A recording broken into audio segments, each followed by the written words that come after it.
Is serving God following your dreams or following Christ? I'm JC Pilcher, and this is JCPC Apologetics.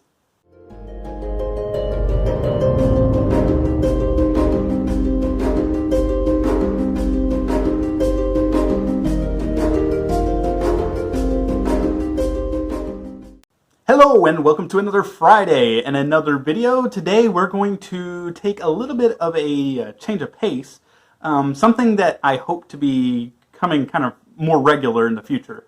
And that is, at the time of recording this, and I have a backlog of videos, so sometimes I'm posting things that are just way out of order, and this may turn out that way. But at the time I'm shooting this, I am in the middle of quarantine for the whole COVID-19 Kung Fu virus, whatever you call it. That has given me what it's given many of you guys, and that is more time to do certain things that we were not doing before. And we're, in a way, there's a silver lining to this cloud, in that it's given us some time to do things that we have been wanting to do. And for me, I wanted to broaden my reading. I wanted to read some works from authors who have gone on before us, and really some who are still alive today, but especially guys who have gone on before us who have written some very good things, and I have a lot of opinions on the things that they said, but quite frankly, I just didn't read them firsthand. Usually I got what I knew about them from other people quoting them. So for me, I was excited to dive into my first, well, not my first book from this author. I have read his devotional called Morning and Evening every year for, it was close to 10 years. I haven't done it in the last few years, but that's something I'd like to get back into. But this author, if for those of you who know of the book I was just referring to, this author is Charles Spurgeon. He is one of my favorite pastors from the past. It's maybe even my favorite. And I wanted to read some of his other works, not just Morning and Evening. And the first one I kind of took a dive into was a book called Following Christ. And mainly because it was the first book that popped up when I searched Charles Spurgeon. And so, hey, it ruled, it kind of narrowed things down for me. And so what I want to do is I'm going to read, in my private time, a chapter, a day or so of this book. And then I will post videos dealing with, what I read in that chapter, what I learned, what I thought, and just kind of it's kind of a book review, basically, right? And if you like this, please, leave a comment below. Also, if you have suggestions for other books to do in the future, I would like those as well. I've got a long list that I want to do myself, but decision making, narrowing things down is not my forte. I will get a list of books and I'll be like, I want to read them all, but I don't even know, I can't even get started with one because I can't narrow it down to which one I want to do first. So yeah, if I get suggestions for a certain book that's on my list, that will probably give me the go-ahead to dive into that one. But with that said, we are going to be diving into our first book, and that is Following Christ by Charles Spurgeon. All right, starting in chapter 1, it is called The Necessity of Following Christ. And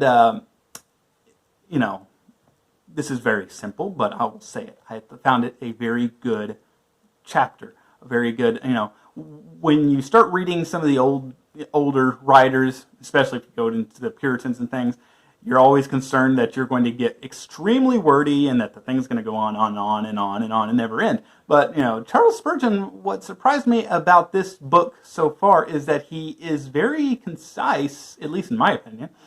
He's very concise, he's very to the point, and he doesn't waste a lot of words, doesn't waste a lot of time. And so that is very good to me. This, in particular chapter, is really emphasizing what that title says, the necessity of following Christ. It's showing, the point of the chapter is to demonstrate that as a Christian, our first and foremost purpose and goal should be following Christ. And then clarifying that following Christ isn't that thing that just jumped into your mind. And you say, what just jumped into my mind? And maybe you don't fall guilty of this. I have basically all through my life until really recently. I've started kind of, and by recently I mean in like the last 2 years, realizing that when we hear the phrase following Christ or serving God, which are one and the same, Charles Spurgeon uses in this chapter the example of, he said, Jesus says, "Come to me, all who are weary and heavy laden, and I will give you rest." And he said, rest in Christ is service.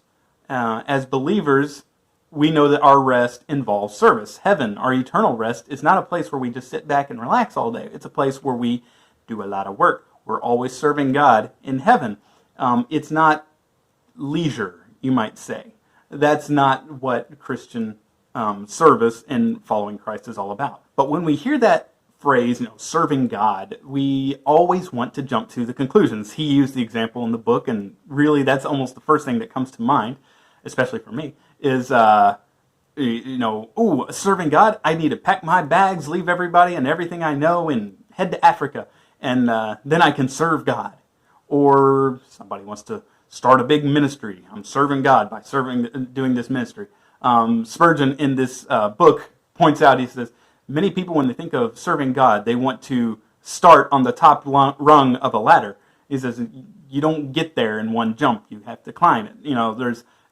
Serving God isn't the big thing that you're thinking out. And he says, many people who want to jump to these big things, it's really done in a spirit of self-service. And we see that today. Most, certainly every ministry that you see on TBN and these pastors, they're all self-serving people, the Kenneth Copelands and all those guys, right? So serving God doesn't come about by jumping to the biggest thing, the most self-exalting thing that we can think of. Spurgeon had a very good quote that I liked in the book, and this is a paraphrase. I didn't write down the exact quote, but he said this: "Sometimes the best thing to do is the next simple thing that will not bring you honor." If you're serving Christ, if you are following Christ, it's about Him. With that said, that means that whatever, that might not put you on the forefront of things. Let's put it that way. So many people think that I have to have a big ministry, I have to have a big this, I have to do these big things where I'm first and foremost. And very often, that's not what God has called you to. He might have you to be doing something much smaller. For most of us, let's be real. Serving Christ, following Christ, is not the big things. By definition, not everybody can be the head and not the tail. I know that is used a lot in Pentecostal circles, but not everybody can be the head. There's got to be a lot of tails out there just to, keep balance.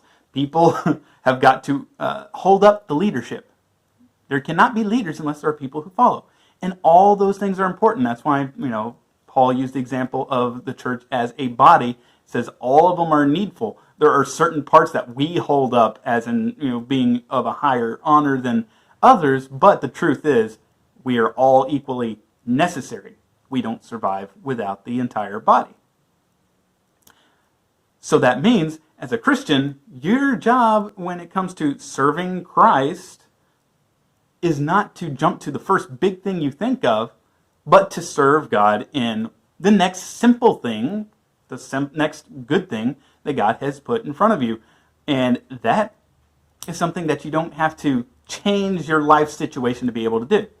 I know of so many people, and I think Spurgeon used an example like this in this chapter, who basically, I will serve God when I get this, this, and the other. I heard one person once say, I'm going to be doing this career in the future, and it was a high school student, and said, and I'll make a lot of money, and when I do that, I'll be able to give a lot of money to, ministries. Then I'll be able to serve God. And I'm like, well, if you're not serving God with what you got right now, believe me, when you get that money, you're not going to be serving God. You're going to be serving yourself with it. That is kind of the mentality that we ought to have when it comes to serving.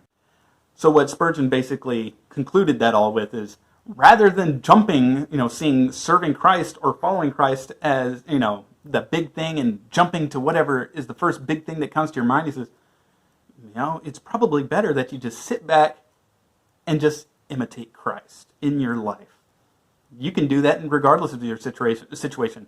If you're a college student, if you're a high school student, a kid, you can be serving God through right relationship with the people in your life, preaching the gospel to those you meet. If you are a person at a nowhere job and you think, well, how can I serve God? I'm not a pastor. I'm not a musician. I'm not a whatever. You serve God by being a faithful steward in your job, by representing Christ, living out a Christ-like life for to the people that you work with. And if you have the freedom to do so, you can proclaim the gospel to those people. There are many, many, many opportunities that we have to serve God in the simple, mundane things. In fact, the vast majority of the good works that we do as Christians are done in the average, everyday elements of life. One of the things that I hate about the prosperity gospel is that notion that you are destined to greatness. No, you're not. Not everybody can be great. Not everybody can be Charles Spurgeon. I can't be Charles Spurgeon, believe me. I read his books and I'm like, man, I don't even have half the vocabulary that dude did. But you know what? That's fine. God didn't call me to be Charles Spurgeon. He created Charles Spurgeon for that day, for that time, for that ministry that he had. Charles Spurgeon wasn't created for today in the circles that I run in. So I have a unique purpose. Doesn't make me better, doesn't make me worse. We're all the same in Christ Jesus, but we're not equal necessarily in how big of a calling you might say that we have. God has gifted us differently. We see that in the parable of the talents. Some are given 1, given 5, given 10. God gifts us differently. If you spend your time upset because you're a 5 talent and there's the 10 talent guy over there and you want to be him, well, believe me, God's going to take away those talents that you have and give them to the guy with 1 talent or the guy with 10 talents. You got to use what you have, and everybody has opportunities. And I think that's one of the mistakes that we make when we think about works, is that we don't think about them in light of the fact that most of them can be done in the simple. And even those 10 talent guys, most of their good works come in the form of how they interact with their family, with their coworkers, with their those simple, ordinary means. This comes from Morning and Evening, but it's still Spurgeon. He basically said, God never used miraculous means to do things when the ordinary means can accomplish his ends. God is not the God of extraordinary. He's the God of everything, the ordinary and extraordinary. He does them both. So we shouldn't be just impressed when God does something big. We should be excited when God works great things, when he gives you the grace to not yell at your kids when you don't need to. When he gives you the grace to not say that thing that you were thinking, or type that comment that you were thinking on leaving in somebody's video. That is an extraordinary thing. We see it as ordinary, but that's extraordinary because it takes the grace of God to not do some of the sinful things that we want to think about, or that we think about doing. Now, at this point, I can hear a lot of you already saying, all this talk about serving sounds kind of legalistic and exhausting, right? Charles Spurgeon already saw that one coming, and he had a very good comment that I saw that, quite frankly, I liked quite a bit. He said, we're not saved by serving, we are saved to serve. The reality is, if you're a Christian, you're serving. You're serving somehow. You're serving your family, you're serving the people at your workplace, you're serving, hopefully, your church too. Though that's kind of, I think most churches could use a little more. It's ironic that it's such a controversial issue today, to talk about the relationship between faith and works. The Bible is very clear about it. It's a very easy thing to understand, but most people seem to want to fall into ditches on the two extremes. You got the people on the one side who want to say, your salvation is either your salvation is by your works or it's maintained by your works. You have people on the opposite end who want to say, no, salvation is totally by faith, and a person can get saved and lived like an absolute rebel the rest of his life, but you know what? He had faith, so he's saved. The Bible's pretty clear. Those who will be saved are going to be saved by faith, and that produces works in their life. If you never see the works in their life, it means there never was faith. But you can see people who are faking works who don't have faith. But there is a correct order to this thing. Your faith comes first, and then the good fruit is produced, the works. You get both. And I think where a lot of people fall off the train with this is, again, assuming that the good works are these, crazy out there. Well, I don't have good works. I'm not a pastor. I haven't gone to Africa. I haven't done all these things. Those are good works, yeah, but they're not. Most of the good works, again, are done at your home. They're done around people, for people who you know, and that can be done by anybody. And so very often, the good works that you are doing, you don't think are good works because you see them as normal. God hasn't called you to be extraordinary. Most of us, He's called us to be normal in the correct biblical sense. So Charles Spurgeon basically closes out the chapter with this. He says that, we don't have to do all these incredible things. Very often with young believers, but believers in general, there's this notion, I've got to be new. I've got to be innovative. I've got to come up with these crazy new ideas and be able to serve God. But the truth is, the serving God is very simple. As the example that Charles Spurgeon used, he said that he had a guy come to him and he was supposed to be signing some sort of contract with him. And the guy came with his paper and Spurgeon was like, "But I already signed it." And he says, "Yes, and you have the very simple job of doing it again." He says, as Christians, our job is to retrace what Christ did. And he was very specific that, obviously we can't do the miracles that Jesus did, but we can retrace the works he did, the way he treated people, the way that he spoke, the way that he, the message he preached. We can imitate those things. And, when you look at it that way, following Christ is a lot more simple, but as you attempt to live it out, you realize how much of it has to be done in grace, and that is 100%. Because when you start trying to imitate your Christ, and as you start reading and studying about Christ, the more you realize, I do not live up to that standard. And if you came to this video and you looked at it and you were like, what is following Christ all about? Well, before you can really start to follow Christ, there's something you need to know about before, and that is what we call the gospel. The truth is, if you are not a follower of Christ, you're in very bad standing with Him. He considers you a rebel, because you are. He considers you a sinner, an enemy, and His wrath is burning against you every day. That should be terrifying to you.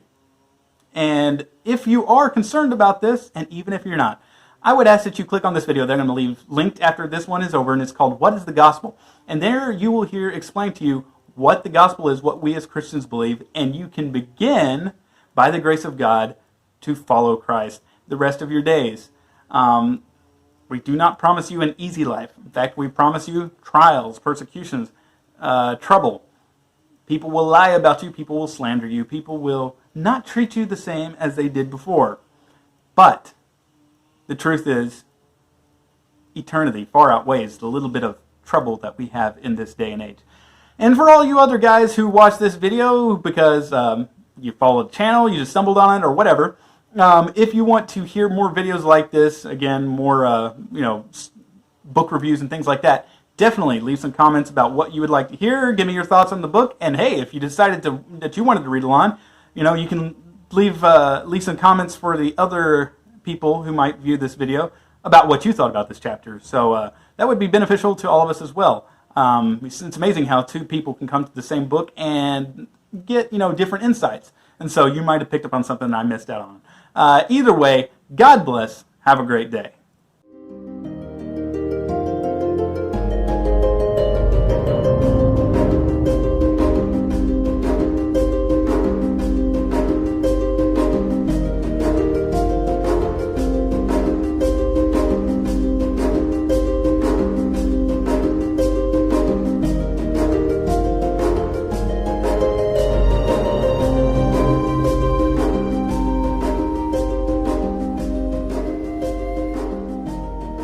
Thank you for watching this video. If you enjoyed it, please leave a comment below and feel free to like and share it so others can see it as well. Also, subscribe so that you can keep up to date on future videos. And as always, please check below to see resources that I've used that might help you to further your studies. God bless and have a great day.